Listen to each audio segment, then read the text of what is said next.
Breaking now, U.S. tariffs on Canadian lumber are exploding home building costs and pushing America into a housing shock. While U.S. builders struggle, Canada is locking in new global deals, turning Washington's tariffs into a Canadian advantage. Tremendous tariff on lumber and things as such, and yet we don't need their lumber. We have more lumber than they do. We don't need Canada's lumber. Canada does not dump lumber into the United States, and we will continue to make the case that these current and proposed duties are Breaking tonight, America's housing market just revealed a devastating truth. Trump declared independence from Canadian lumber. But instead of strength, Washington just triggered an economic cascade that's reshaping North American power dynamics. And what happened next will shock you. When Donald Trump stood before the cameras and announced that the United States didn't need lumber from Canada, the world assumed it was political theater. Another negotiating tactic. Another headline that would fade by morning? They were utterly incorrect. Because within 72 hours of that statement, Washington didn't just impose tariffs, they weaponized them. Canadian lumber imports were suddenly taxed as a national security threat. Overnight, prices exploded past $650 per thousand board feet. And American builders, the very people this policy was supposed to protect, watched their margins evaporate in real time. This wasn't a trade adjustment. This was economic shock therapy, and the patient wasn't ready. You see, roughly 1/3 of all lumber used in American home construction originates from foreign suppliers, and the overwhelming majority of that supply crosses the border from Canada, 12 billion board feet annually. That single pipeline feeds the foundation of America's housing system. When Trump taxed that lifeline, he didn't strengthen domestic industry. He severed an artery.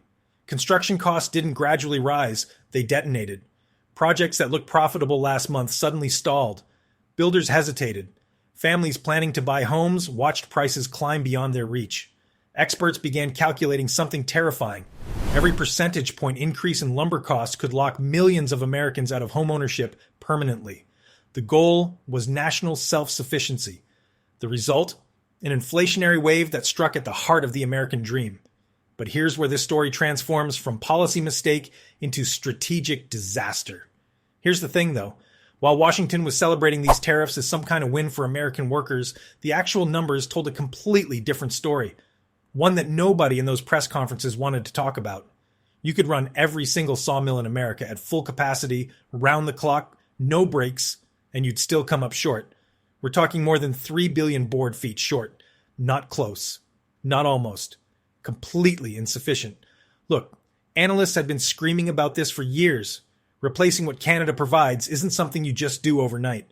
You're looking at almost 10 years of serious investment, finding workers, building new infrastructure, 10 years that America's housing market didn't have. So basically, Trump just bet the entire construction industry on a timeline that straight up didn't exist. And here's what makes it worse. What happened next shows exactly why you can't just isolate yourself economically and expect things to magically work out. Most American mills were already maxed out, running at around 95% capacity before any of this started. Aging equipment, persistent labor shortages, supply chain constraints that predated any trade war. The infrastructure to replace Canadian imports wasn't waiting in reserve. It didn't exist. And building it from scratch while lumber prices skyrocketed, that became the economic equivalent of constructing a parachute during freefall. Every week that passed, costs climbed higher. Home prices surged. Construction projects froze. The families Trump promised to help found themselves priced out of markets they once considered accessible. The walls, built to defend American industry, were now closing it in. Meanwhile, 3,000 miles north, something extraordinary was unfolding. While America wrestled with self-imposed supply shocks, Canada's leadership made a decision that would redefine North American trade dynamics for a generation. Instead of retaliating with matching tariffs, Prime Minister Mark Carney's government chose adaptation. Ottawa didn't escalate. They innovated a $500 million initiative launched immediately, designed to help lumber producers diversify their markets and reduce dependence on American buyers. Then came another $1.2 billion package, specifically targeting anti-dumping protections and global competitiveness enhancements. Ravi Parmar, British Columbia's Minister of Forests, stood before reporters and outlined an ambitious target: redirect at least 10% of lumber exports toward new international markets, not as retaliation, as reinvention. Translation: Ottawa just told Washington that Canadian prosperity is no longer negotiable. And if America doesn't want to buy, the rest of the world is calling. Dear viewers, between the moment those tariffs hit and 6 months later, something remarkable happened in global lumber markets. Trump pushed too hard. Carney said no. And Canada, patient, strategic Canada, became the supplier every construction-hungry nation started calling first. This isn't just about one failed tariff policy. This is about the fundamental collapse of economic coercion as leverage and the rise of diversification as the new currency of power. British Columbia and Alberta, provinces that had spent decades shipping 90% of their lumber south to American buyers, suddenly became laboratories for modernization. Money started flowing into innovation grants. Trade missions were launching left and right to Asia, Europe, the Middle East. Vancouver and Prince Rupert's port infrastructure got massive upgrades to handle all the overseas shipping that was about to start. What looked like it could have been an economic disaster turned into something else entirely, a complete strategic pivot. Canadian lumber that once flowed predictably to Texas and Florida began boarding ships bound for South Korea, Vietnam, India, Australia, the United Kingdom, and markets throughout North Africa.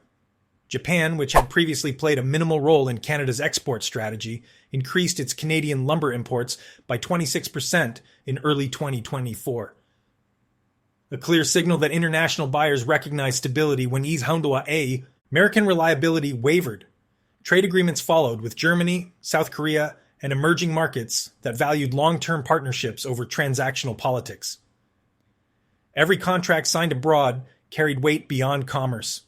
It represented Canada's declaration of economic independence.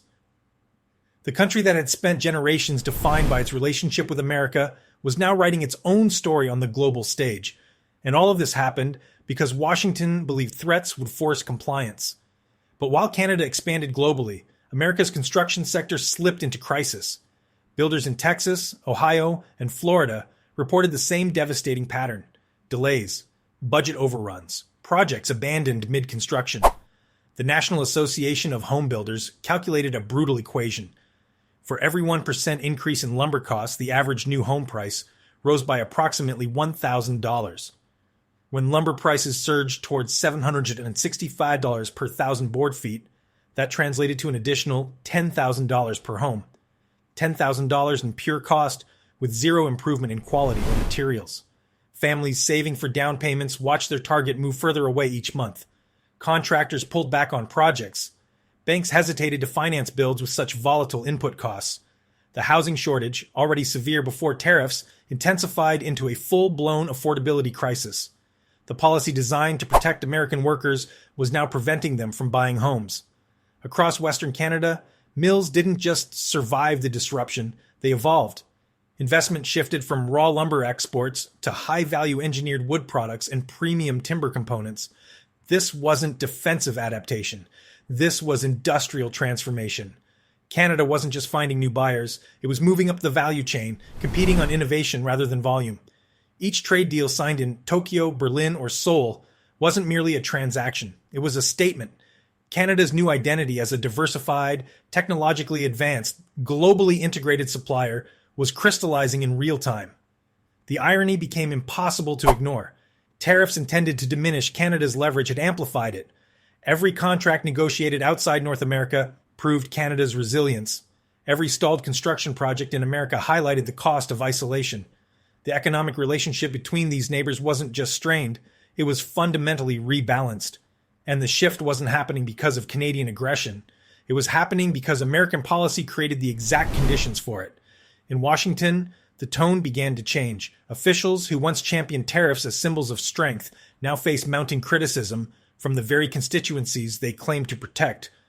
Builders associations, labor unions, economists across the political spectrum. The strategy wasn't working. High construction costs, supply shortages, limited domestic production capacity. America had constructed a trap for itself, and the exit wasn't obvious. The debate shifted from protectionism's promises to accountability for its failures. Policymakers found themselves defending a policy whose consequences grew more expensive each quarter. The goal of economic independence had become a cycle of dependency, just with higher costs and fewer options.